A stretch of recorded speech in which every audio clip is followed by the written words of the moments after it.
You want to talk Dunkirk? Let's talk Dunkirk.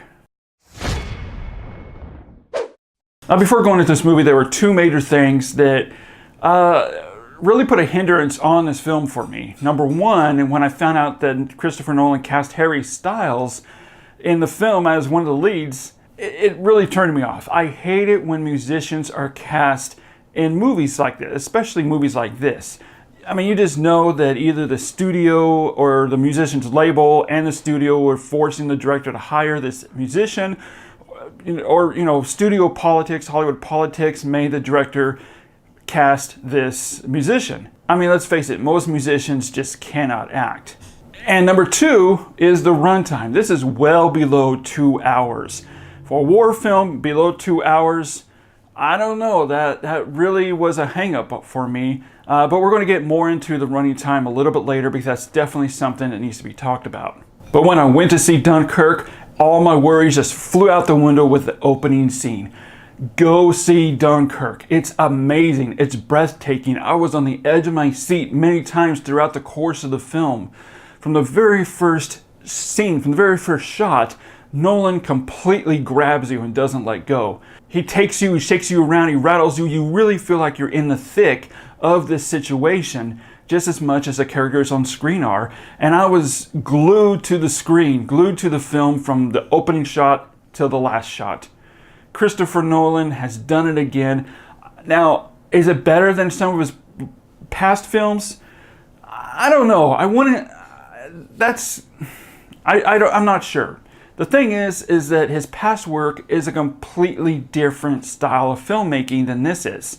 Dunkirk has a completely different style. What I mean by that is, essentially there is no dialogue in the film. Yeah, there are dialogue moments periodically throughout the film, but there's no heavy dialogue-driven moments. He drew inspiration from silent films like Greed, Intolerance, Love Struggle, and also films like A Man's Escaped and The Wages of Fear for inspiration on using details to enhance the suspense and tragedy of the situation these men were in.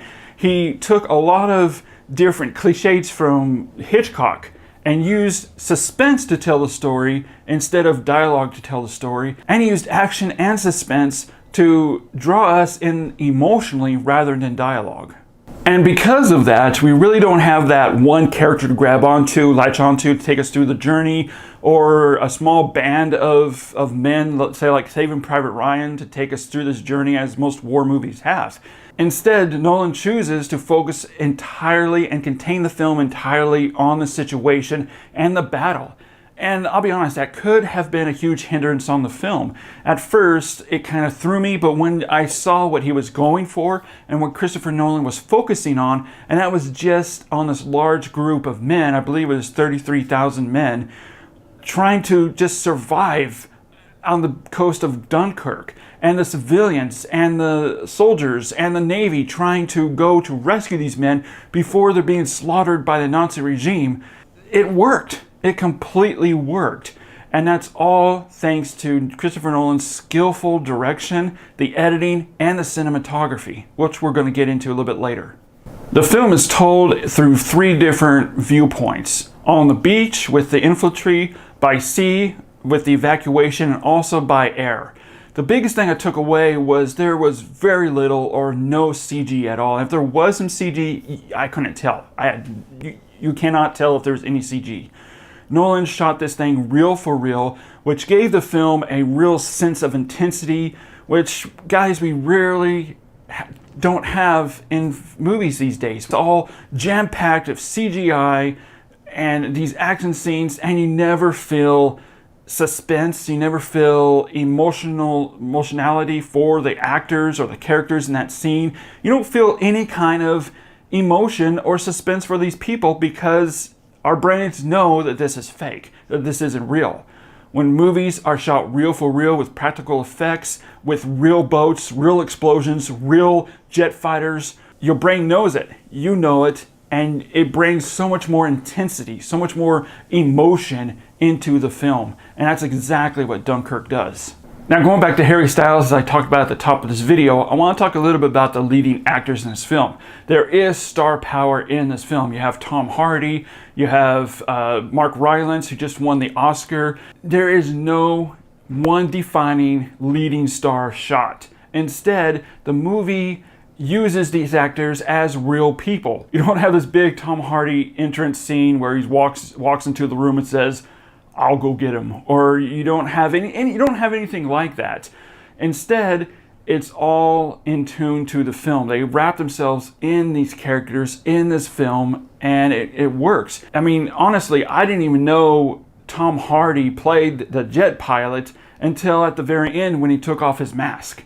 When you put actors in a film with very little dialogue, that's not heavy dialogue driven, they have to really show that they have some acting chops, because they have to act with their expressions. They have to act with their face and their body language. Tom Hardy has some dialogue, but it's not heavy driven, but yet you still feel the intensity that he feels when he's up there and he's lining up his target to shoot down the enemy plane, and yet he's trying to get them, but he can't quite get the target. You feel that. You feel his frustration. You feel the intensity that he has to get this target and shoot down this plane before he goes and basically slaughters all these men on this beach. And you definitely feel that intensity. Harry Styles actually did do a fairly good job, a good performance under Nolan's direction. I think if it was under a director that really didn't have the heart of this movie and the heart of these characters, it may not have gone as well as it did. But honestly, I didn't even recognize Harry Styles. I had no idea really who he was playing in this film, because he molded and blended in so well into all this, into the story and with all these other actors, just like Tom Hardy, just like Mark Rylance did. And he did a fairly good job. I was impressed by it. And we cannot leave this video without talking about the score. Hans Zimmer's score plays more like sounds with an orchestra than a full-on classical type of score. Hans Zimmer said that he used the sound of a ticking clock from his wristwatch and incorporated it into the score. Who thinks of that? Using this little tick, tick, tick, tick brings even more tension to the already suspenseful scenes. Subconsciously or consciously, you hear this tick, tick, tick, tick in the background very subtly in the score, in the film. It's used as a countdown that this movie is really a ticking time bomb. The music was so good. It was so powerful, so emotional, so suspenseful. It drew you even more into these tight suspense, intense scenes. I've already bought the score and I've been listening to it every day. It's definitely one of Hans Zimmer's best scores, I think, since probably The Dark Knight. And now going back to what I said at the top of this video about the running time. Again, when I first saw it was only an hour and 46 minutes, I couldn't grasp it. My mind was like, how in the world can you have a war movie made by Christopher Nolan that was well under 2 hours? But again, I trusted Nolan. I know he knows what he's doing. And he did. He knows exactly why he set that timeline and that running time is because, I mean, guys, with as much intensity and suspense in this film and with very little dialogue, I think if it was any longer, it would have worn out its welcome. If it was any shorter, then it wouldn't give you enough time to really get into the meat of this movie. When I think about it, an hour and 46 minutes is just perfect. And that shows the brilliance of Christopher Nolan as a filmmaker. And guys, I'm not just saying this because I'm a fanboy of Chris Nolan. I'm not a fanboy of anything. I'm not a fanboy of a director. I'm not a fanboy of an actor. I'm not a fanboy of a certain product or genre. I'm not a fanboy of DC or Marvel. I'm not a fanboy. What I am a fanboy of is of great filmmaking. And there's a huge difference between that and someone who just idolizes a director and loves everything a director does. Because honestly, I don't like everything that Chris Nolan has done. The cinematography by Hoyt van Hoytman, who also did Interstellar, was beautifully shot. I think he did a lot better in this than he did with Interstellar, mainly because he didn't have so many special effects and CG effects to do with a film like this. It was shot reel for reel. And when you get a cinematographer and you're shooting a movie reel for reel, when you tell him this movie's gonna be shot reel for reel with real special effects, they're like kids in a candy store. They are all up for it. And he did a beautiful job shooting this film. And the way he shot the film even brought the more intensity, even more impact to you as an audience. Especially, he shot some certain scenes I'm not going to give away, but there's a certain scene on the bottom of a boat that was so intense and gave you such a... Actually, there was two scenes on the bottom of a boat and a ship where the way he shot it was such a claustrophobic feeling. It was so intense because he shot it in such a way that it really gave you this claustrophobic, intense feeling. And it was just a brilliant way, the way he filmed this film. The way he shot this entire scene, the aerial scenes were awesome. Were just awesome film. I love the way he filmed the aerial scenes. And I mean, just every aspect of the filming process of this film, that you can really tell that everybody from Christopher Nolan, the cinematographer, the editor, the actors, everybody from the best boy, from the grip, really had a lot of passion and put a lot of heart and soul into this film. And it completely bleeds through off the screen. The sound design and action scenes felt so incredibly real. The sound design sounded so realistic. If you guys have ever shot a gun or been around gunfire, you know that a lot of movies don't portray the sound effects of guns as they would really sound in real life. I have never heard gunfire like this before in a war film. When they're shooting their guns, especially Tom Hardy, when he's up there in his fighter jet, shooting down the enemy jets, it sounded so realistic. Everything sounded real for real, not just the battle scenes, but also the sounds of the waves crashing into the shore, the ambience when they're down in the bottoms of the ship, or when they're in the ship, you hear all the little clinks and clanks. You hear all these little things going on in the background, all this atmospheric sound. And guys, I definitely see that this film is going to be nominated for a lot of Oscars this year. I've already heard that Chris Nolan is finally up for a Best Picture, Best Director Oscar nomination. And I'm sure it's going to get Oscar nominations for cinematography, for sound design, for sound editing, for film editing. It's going to get some good nominations, and it's definitely worth it.